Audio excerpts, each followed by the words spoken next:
రేపటి నుంచి జరగబోయే గణేష్ ఉత్సవాల కోసం ఖైరతాబాద్ మహాగణపతి దగ్గర ఏర్పాట్లు పూర్తయ్యాయి. రేపు తొలి పూజ కార్యక్రమంలో గవర్నర్ దంపతులు పాల్గొంటారని ఖైరతాబాద్ గణేష్ ఉత్సవ సమితి నిర్వాహకులు తెలిపారు. ఈసారి 30 లక్షల మందికి పైగా భక్తులు తరలివచ్చే అవకాశం ఉండడంతో బారికేడ్లతో పాటు 3 అంచెల పోలీస్ భద్రతను ఏర్పాటు చేస్తున్నామని చెప్పారు. బడా గణేష్ దగ్గర ఏర్పాట్లపై మరింత సమాచారం మా ప్రతినిధి నుమాన్ అందిస్తారు. ఖైరతాబాద్ మహాగణపతి ఉత్సవాలకు అంతా ఏర్పాట్లు సిద్ధమయ్యాయి. సో రేపటి నుంచి నవరాత్రుల పాటు జరగబోయేటటువంటి ఈ వేడుకను అంగరంగ వైభవంగా నిర్వహించడానికి ఇటు ప్రభుత్వం తరపున ఏర్పాట్లన్నీ పూర్తయినటువంటి పరిస్థితి. మొత్తం కూడా ఇటు బ్యారికేడింగ్, దాంతోపాటు అత్యంత కట్టుదిట్టమైనటువంటి భద్రతను కూడా ఏర్పాటు చేశారని చెప్పొచ్చు. వచ్చేటటువంటి లక్షలాది మంది భక్తులకు ఎక్కడ కూడా ఇబ్బందులు జరగకుండా, అవాంఛనీయ సంఘటనలకు తావు లేకుండా ప్రత్యేకంగా ఉత్సవ నిర్వాహకులు ఇటు ప్రభుత్వం తరపున కూడా ఏర్పాట్లు చేసినటువంటి పరిస్థితి ఉందని చెప్పొచ్చు. ప్రస్తుతం మనం చూడొచ్చు, ఏదైతే ఖైరతాబాద్ మహాగణపతి వద్ద ఏదైతే ఏర్పాట్లన్నీ పూర్తయ్యాయి, 3 వైపులా కూడా బ్యారికేడింగ్ ఏర్పాటు చేశారు. ఇటు మీరా టాకీస్ కానివ్వండి, మరోవైపు ఏదైతే ఐమాక్స్, మరోవైపు ఖైరతాబాద్ రైల్వే గేట్, ఈ 3 వైపుల నుంచి కూడా వచ్చేందుకు భక్తులకు ఎక్కడ కూడా ఇబ్బంది లేకుండా బ్యారికేడింగ్ సిస్టమ్ ని కూడా ఏర్పాటు చేశారు. తొలి పూజ ఎప్పుడు జరగనుంది? సో తొలి పూజ కార్యక్రమంలో గవర్నర్ దంపతులు ఏ టైంకి హాజరవుతారు? గవర్నర్ గారు ఇప్పుడు ఫస్ట్ ముఖ్యమంత్రి వస్తారు, ముఖ్యమంత్రి వచ్చిన తర్వాత గౌరవనీయ ముఖ్యమంత్రి వస్తారు, తర్వాత గవర్నర్ గారు వస్తారు. ఉదయం పద్మశాలి సంఘం వారు వస్తారు. ఉదయం 75 కడవ, 75 జంజట్, 75 గర్గమాల పట్టు వస్త్రాలతో పూజలు పాల్గొంటారు. మరి వాసవి సంఘం వారి 1,00,000 రుద్రాక్ష మాలలతో వస్తారు. తర్వాత ముఖ్యమంత్రి వస్తారు. పూజలో పాల్గొన్న తర్వాత డిప్యూటీ సీఎం మరి గవర్నర్ గారికి వస్తారు. తర్వాత ఎమ్మెల్యేలు, మినిస్టర్లు వస్తారు. మరి వారికి మేము వాలంటీర్లు ఏర్పాటు చేశాం. 300 మంది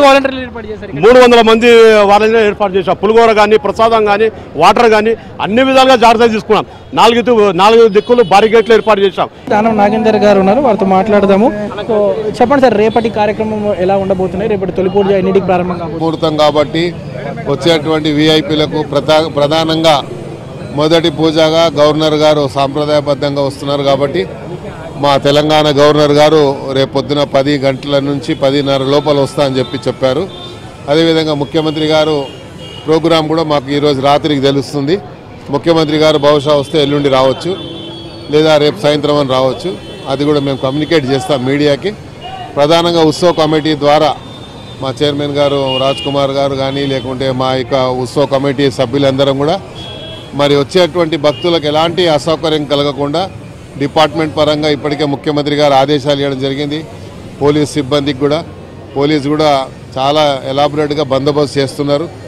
3 అంచెల మన ఇది కూడా ఏర్పాటు చేస్తున్నారు. కాబట్టి రేపు గవర్నర్ గారు వచ్చినప్పుడు కానీ, లేకుంటే ఏ విఐపీ వచ్చినా కూడా విఐపీల కంటే మాకు ప్రధానమైనటువంటి ముఖ్యంగా మా పాత్ర ఏంది అంటే, వచ్చే భక్తులు వివిధ ప్రాంతాల నుంచి రాష్ట్ర వ్యాప్తంగా, దేశవ్యాప్తంగా, ఇతర దేశాల నుండి కూడా వచ్చినటువంటి సందర్భాలు ఉన్నాయి. కాబట్టి 30వ తేదీ నాడు మరి కౌన్సిలేట్ జనరల్ గారు వారు 30వ తేదీ 10 గంటలకు వస్తామని చెప్పి వారు నాకు మెసేజ్ ఇచ్చారు. వారు కూడా మరి 30వ తేదీ వస్తున్నారు. కాబట్టి వచ్చేటువంటి విఐపీస్తో పాటు భక్తులకు కూడా ఎలాంటి ఇబ్బంది కలగకుండా మా ఉత్సవ కమిటీలు ఏర్పాటు చేశాం. 3 రోజుల పాటు భారీ వర్షాలు కూడా ఉన్నటువంటి నేపథ్యంలో కొంత భక్తుల తాకిడి చూశాను పొద్దున్నే. ఇక 3 రోజుల పాటు తెలంగాణలో భారీ వర్షాలు ఉన్నాయని చెప్పి మరి ఫోర్కాస్ట్ చెప్తా ఉంది. సో అంటే ఎప్పుడు కూడా నేను గత ఎన్నో సంవత్సరాలు చూస్తున్నాను, ఇప్పుడు ఇన్ని దశాబ్దాల నుండి మొదటి రోజు వినాయకుడు ఇక్కడ వెలిసిన తర్వాత ప్రజల దర్శనానికి ఆయన వచ్చిన రోజు మాత్రం గ్యారంటీగా వర్షం పడుతుంది. మొదటి రోజు పడుతుంది, ఆయన నిమజ్జనం రోజు కూడా మళ్ళీ పడుతుంది. ఆ ప్రత్యేకత ఉంది ఇక్కడ వినాయకుడికి.